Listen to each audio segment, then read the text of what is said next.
Hey everyone, Do here, and welcome back to World of Tanks. Today for you, I've got a replay from one of my good friends that I've met recently in World of Tanks about a few months ago, and he just got this tank recently as well. I think I think it was around a week ago he got this tank, and he loves it. It is the Object 277.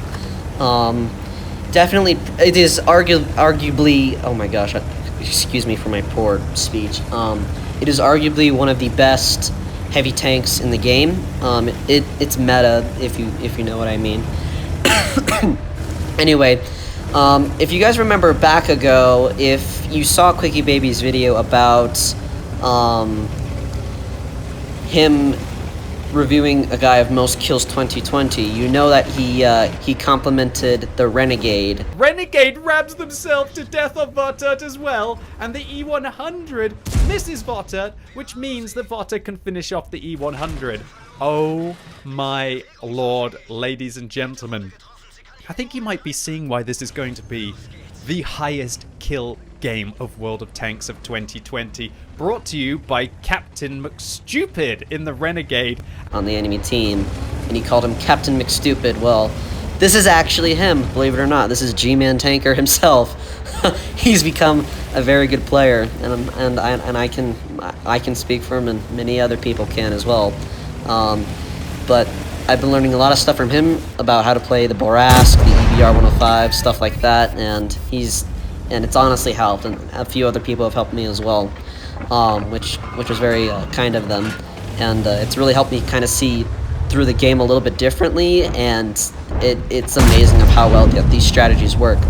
So, yeah, he is playing pretty aggressive. It's one of those tanks where it's got good armor, decent side armor to where you can actually over angle because it's spaced, and you can actually catch heat shells, which is pretty kind of not broken, I want to say, but somewhat overpowered in a way.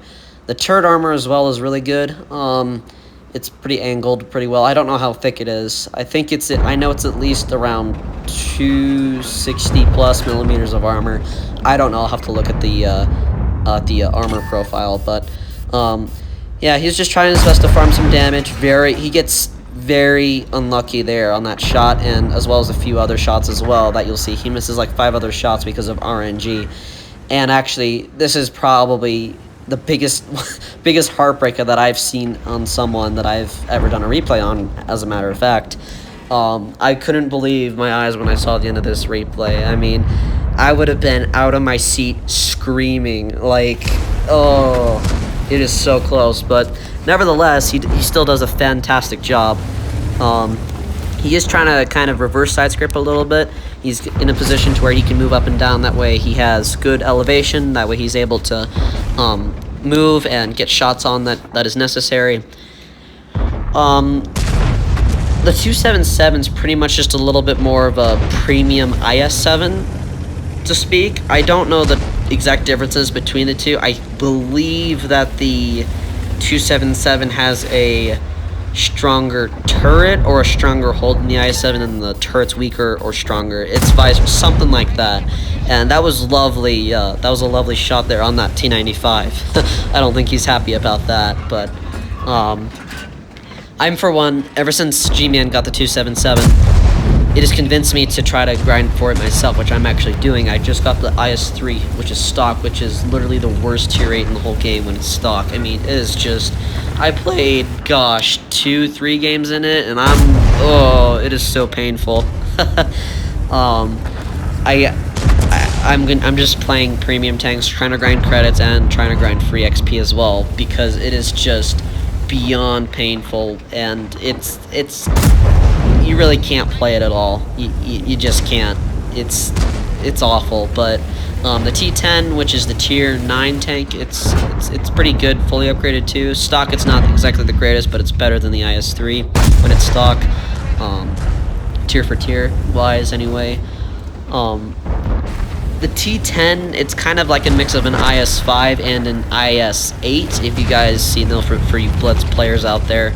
That's kind of what the T10 is. It's a mix of an IS-5 and a IS-8 is what it looks like to me anyway. But Yeah, the T10, it's pretty similar. It's got a strong sides and a decent upper plate and decent armor as well on the turret. Yeah, you can get, look, he showed his side to him, and he's still, that poor M103 still couldn't pen him, but, yeah, he's just shown him his plate a little bit. You can see that M103 is spamming heat, and when you over angle like that, because it is spaced armor, it's bounced. Also, another thing to mention, when QuickyBaby was on this map, when he did one of his best moments video, I remember when he actually was facing a 277 right in that exact same area and shot its side with heat, and it bounced. And he's like, "Oh, Russian tanks, dude." And that explains so much about this tank. That explains why it bounced, is because its spaced armor blocks high explosive and high explosive anti-tank. And I'm like, it just clicked to me. It was beautiful. So yeah, he's done pretty good so far. I can't exactly tell what damage he's on. I think he's around 4K right about now. It kind of gets, it just keeps getting more and more intense the more that he gets closer to the base. And he's going to try to reverse side scrape here. And again, that was a lovely shot there. A very lovely shot. And the T95 on his team is coming to help, but unfortunately he's kind of just getting in the way. So he figured he might try to get one more shot on, and very unfortunate miss there. All these misses cost him the game, even just one of them. I mean, not all of them did, but maybe one or two of them did. And well, technically one very unlucky bounce did, but he still does very well. So now he's just trying to be aggressive. He's trying to see if he can advance and try to flank the enemy. And he's just waiting to try to see if he can get... that was a lovely shot there. That was perfectly timed, perfectly aimed. I mean, he knows what he's doing. He's concentrating as hard as he can, and he wants the win. And he wants the damage as well. And I think they had... one artillery or two. I can't tell from here, guys. I'm sorry. It's very small. But another fantastic shot. I mean, he's just playing aggressive as much as he can. He has to, so he can rack the damage and so he can try to secure the win. I'm not saying aggressive will get you the win all the time, but if you need to do damage, you need to burst that damage out. Being aggressive is a very good way to do that. Sometimes it's better though to sit in the back and let the enemy come to you, and then you farm them when they come. Like if you're a tank destroyer or a light tank, that is a good way to do it. Light tanks you probably want to be aggressive in, especially if you're alone, because you have no one else to support you. It's all you. So I think the light tank you definitely would have to be aggressive in if you're by yourself. But the team score has been pretty even pretty much the entire match. They've gone down a few tanks every now and then, but they seem to be catching up to each other relatively quickly. Anyway, Gman has, I think, been playing ever since the game came out, and I think he told me that he actually realized how to play the game well, I think about a year or two ago, and that has been proven, and this replay alone will prove that. So yeah, Captain McStupid, yeah.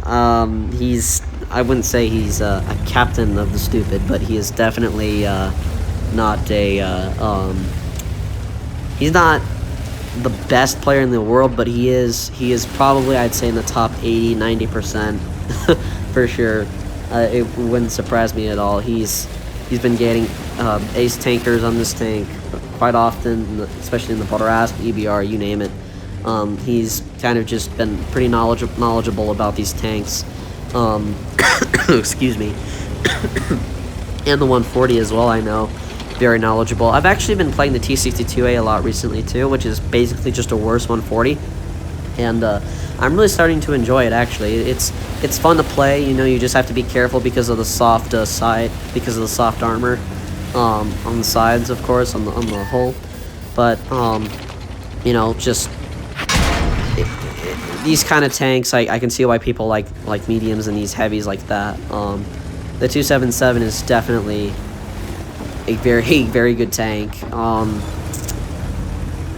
I don't know if it is the best heavy tank or not. I've been told it is, which doesn't surprise me because of its armor profile. Its pen's pretty good. The 340 heat pen is pretty nice too on it with that lovely, I think it's 490 alpha, I believe. I don't know, but somewhere around there. And you can actually high roll up to 637, I think, if I'm doing my math correctly. Because if you take 490 and then you add or subtract 25%, that's how high or low roll you can do when you shoot. And so now I love what he's doing here. He's just peeking over, trying to use his turret armor. He's trying to spot the enemy. I believe he has full view range, and he's trying to be very cautious. He only wants to show the enemy his turret and not his soft spot anywhere on his hull. And so he's just being very cautious, not staying in one place. That way it's harder for the enemy to shoot. And he just took a lovely blind shot there. I don't think he hit anybody, but he believed that there was someone spotting him there, and he does spot this guy here. And that was just a very unfortunate miss. I mean, jeez Louise, like, really, RNG? Why are you doing this? I imagine now that he's probably just, the adrenaline is just going through him. And he's just trying to support, kind of like if you guys, I'll make a video about it, but a good friend of mine, Preston, is actually gonna review the replay with me on my IS-22 when he's playing mid-range and supporting. And this is another good classic example of that. He's letting his allies spot them, and he's racking up the damage because he pretty much has no hit points left. I mean, he's a one-shot. I mean, he could be rammed and die, even if it's by a light tank or a medium tank. Not exactly likely that they would go after him like that, especially the way they're playing. They seem pretty smart.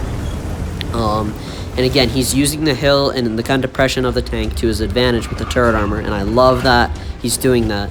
That's very, very smart, and he's just waiting. He's not being aggressive now because he knows that if he moves in closer, the enemy on the left can flank him and shoot him in the side, and same thing in the right flank. So he's staying at a safe distance to where it's a lot harder for the enemy to outflank him, and he's also not showing any weak spots. And I think that those combinations together makes you a lot more able to survive a lot longer. And you know, that's something that I've learned a lot recently too, is that I like to be up close and personal with people. I like to be in their face, you know. I like to, you know, ram them, whatever it is. And sometimes that's not always the best solution. Like here, what Gman's doing. He's doing a fantastic job of demonstrating what mid-range and even close earlier in the beginning of the battle. He showed and demonstrated how to play this tank and how to play any tank that has the capabilities that the 277 would have. And so I think he told me this was his highest damage game. I think he ends around 8,000.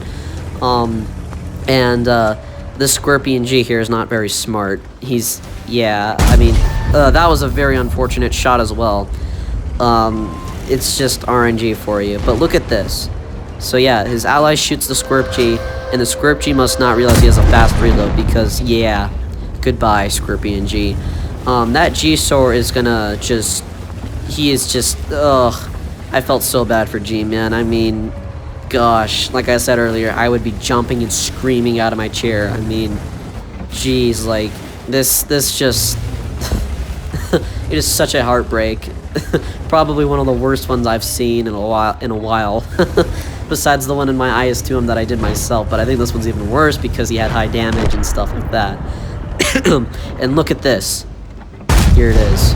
Ladies and gents, he bounced a gold round off of him. And now, RNG is going to make him pay for it. Here it comes, guys. So close! Did you guys see how close he was to reloading? Oh my. But nevertheless, still a great game. He got an ace tanker, high caliber, and a lovely top gun as well. He did really well. Anyway, guys, I hope you enjoyed this video. If you did, leave a like, and make sure that you subscribe for more videos. Anyway, thank you for watching, and stay safe.